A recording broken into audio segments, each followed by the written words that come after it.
Xin chào tất cả quý cô bác, anh chị cùng tất cả các bạn đã quay trở lại với em Giàng A Câu.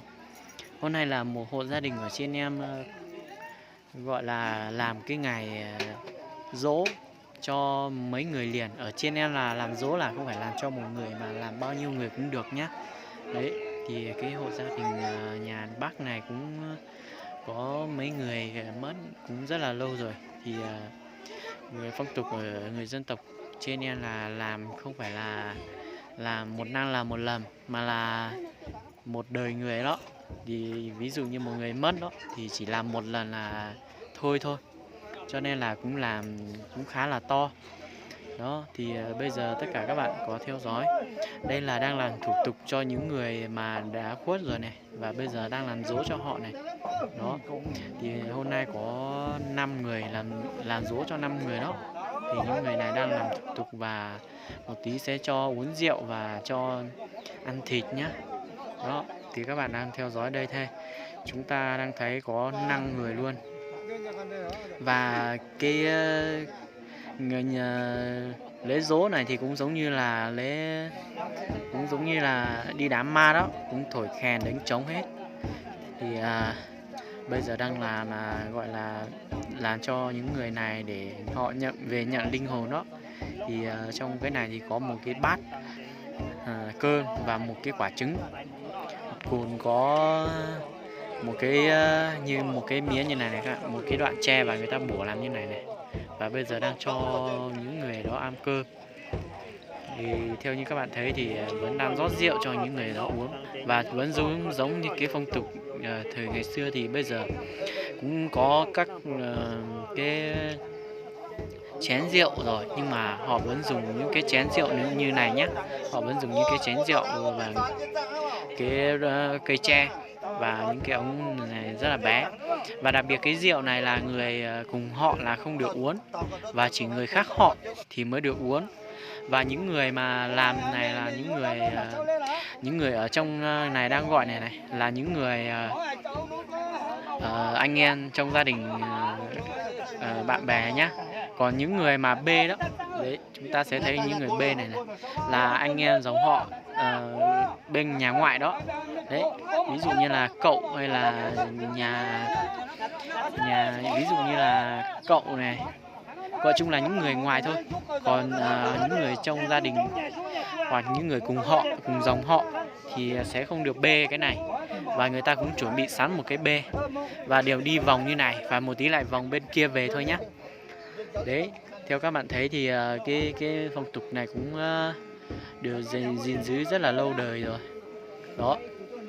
Thì người đằng đầu này là người mà gọi là người chủ nhà đó. Còn những người đằng sau này là người ta ở những nhà khác, người ta đến ví dụ như gia đình của họ có nhu cầu thì về đây làm, và gọi chung là sẽ đóng góp vào để cho anh em bà con tất cả anh em làm xóm đến và hỗ trợ làm giúp đó.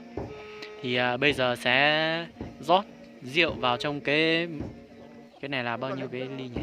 Rồi 4, 6, 8, 10 cái chén rượu như này. Và sẽ uống 10 lần nhé. Và những người uống rượu ở đây thì chỉ là những người ngoài thôi, không những người gọi là những người khác họ đó. Thì trên em và hộ gia đình này là họ Giàng, thì bất cứ những ai là khác họ Giàng đều uống được và đều ăn được thịt ở trong này nhé. Và đều như thường lệ thì đều khen hết tất cả các bạn ạ. Đây là ông bác. Đấy, ông bác hôm nọ em cũng quay các bạn cùng xem đó.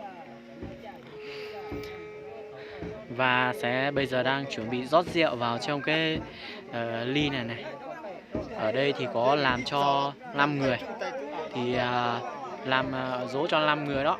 Thì đều có 5 gọi là 5 người để mỗi người một người đó, để rót rượu riêng cho từng người. Và sẽ có từng người ăn thịt. Đấy, có một anh đang lấy thịt này. Và những người này là những người mà cùng dòng họ thì không ăn nhé. Ví dụ như anh này chẳng hạn, anh ấy đang từ chối này đó. Cùng dòng họ thì sẽ không được uống và không được ăn. Những người khác họ thì mới được uống và mới được ăn thôi. Đó, thì đây là một cái phong tục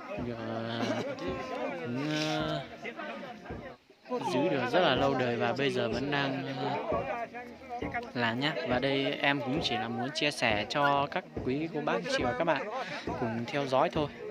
Đấy, thì ai uống rượu thì sẽ lấy một cái thìa và lấy thịt cho vào trong tay và ăn.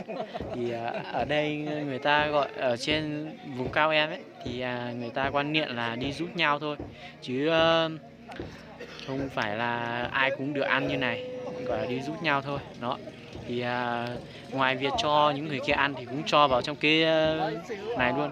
Và cái ở trong trắng trắng này là cái bánh dày nhé các bạn nhé. Đó, thì đang uống 9 lượt 10 lượt đó các bạn. Uống 9 lượt 10 lượt là 9 lượt là 90 chén rồi, là gần 100 chén đó. Mà nhưng mà cái chén này là rượu ít mà. Đó, thì những người ngoài mới được uống thôi nhé. Thì ở trên em là cũng đều là một dân tộc cả. Tuy nhiên thì mỗi dân tộc, mỗi dòng họ ấy, mỗi dòng họ là một khác. Đó, bây giờ đang rủ bác để uống này. Đấy, ai uống thì sẽ được chia một ít thịt để gọi là trắng miệng đó. Thì theo như cái phong tục là đều làm như vậy mà. Đó, đều phải làm như vậy hết, tất cả. Ok, bây giờ chúng ta sẽ đi vào trong nhà nhá. Đó, đang đánh trống này các bạn này. Ở trong nhà thì cái trống này với cái kèn ấy thì đều đi với nhau, gọi là song song, đều cùng một cái giọng điệu đó các bạn. Đó, thì phải gõ trống và nghe tiếng kèn nó giống nhau, phải đi đều với nhau. Lại đi bên ngoài này vẫn đang uống rượu, vẫn chưa hết này các bạn này. Và cái rượu này là nếu mà ở trong mấy cái ca này đó, ca rượu này mà cho mọi người ở ngoài khác dòng họ á, họ uống không hết thì sẽ cho cử ra một người mang về nhá, hoặc là mang đi đâu đó thì không biết, nhưng mà mang về để uống, chứ không được để cho các anh em cùng dòng họ, các anh em trong gia đình uống, chỉ cho những người ngoài uống thôi. Đó, thì theo như các bạn thấy thì cũng có rất là nhiều người xem, nhưng mà toàn là người cùng dòng họ thôi. Còn những người khác dòng họ thì rất là ít, bởi vì những người khác dòng họ là được mời đến. Đó, ví dụ như anh này, anh mặc áo trắng này là được mời đến, và bây giờ đang để phần rượu cho anh ấy mang về đây. Đó, còn những người ngoài đứng xem là những người cùng dòng họ thôi nhá. Ví dụ như các bạn thấy những người đang ngồi ở bên trên này là những người cùng dòng họ thì họ sẽ không uống, và muốn uống cũng không được. Đó,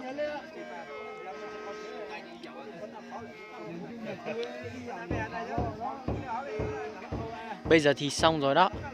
Bây giờ thì xong rồi, thì sắp bê vào rồi. Khi nào mà chúng ta thấy cái bác mà thổi kèn ấy đi vào thì họ sẽ theo bác thổi kèn để đi vào đó các bạn nhé. Đấy, thì bác này là người dẫn đường. Thì trong cái phong tục của người dân tộc thì ở trên em đó thì kèn với trống là đi đầu, kèn trống đưa người khuất đi về với miền đất đó các bạn ạ. Đó, bây giờ thì đã bắt đầu vào rồi, thì kèn đi trước. Do là em mới học cách quay nên là em không làm được quay được đẹp đó các bạn. Thì bây giờ đang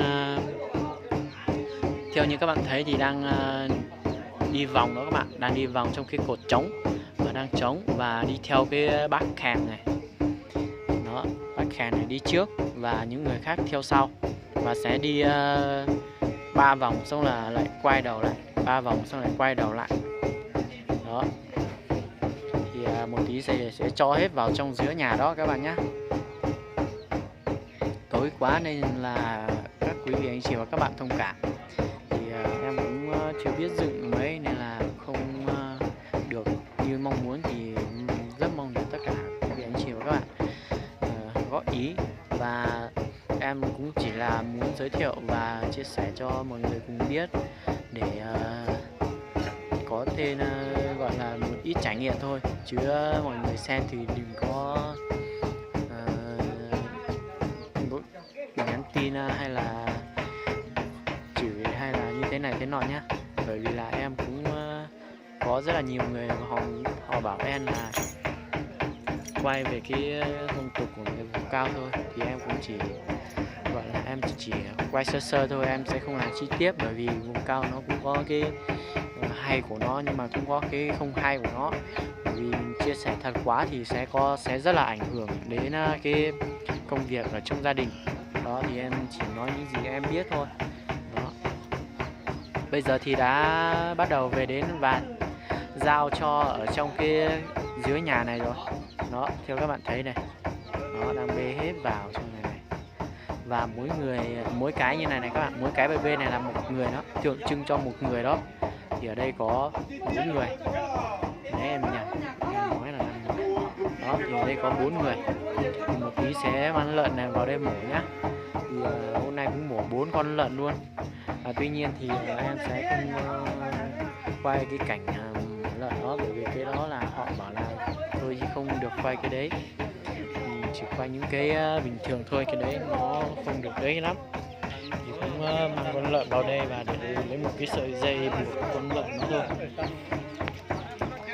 Đó, bây giờ mấy người này, mấy bác chú này đang làm thủ tục ở trong này này, thì em cũng không hiểu họ nói cái gì cả, bởi vì cái này là không phải là tự dưng mà biết, mà mình phải là đi học thì mới biết nhá. Đó.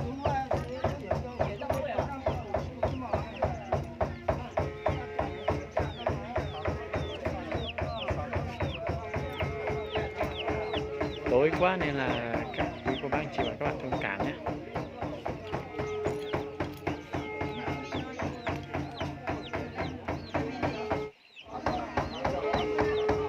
Em cũng nói sơ sơ qua cái trống này các bạn nhé. Cái trống này là cũng là một cái trống rất là lâu đời và thời rất là xa xưa rồi, được các vị ngày xưa để lại đó. Ok các bạn, chúng ta sẽ di chuyển sang phía bên ngoài này. Đây là những cái thứa thịt mà đang được chia, và đây là đang là lòng. Những cái thứa thịt đang được chia này ấy, thì sẽ dành cho những người mà có công, hôm nay đi làm công đó, kiểu như được chủ nhà mời đi để làm đó.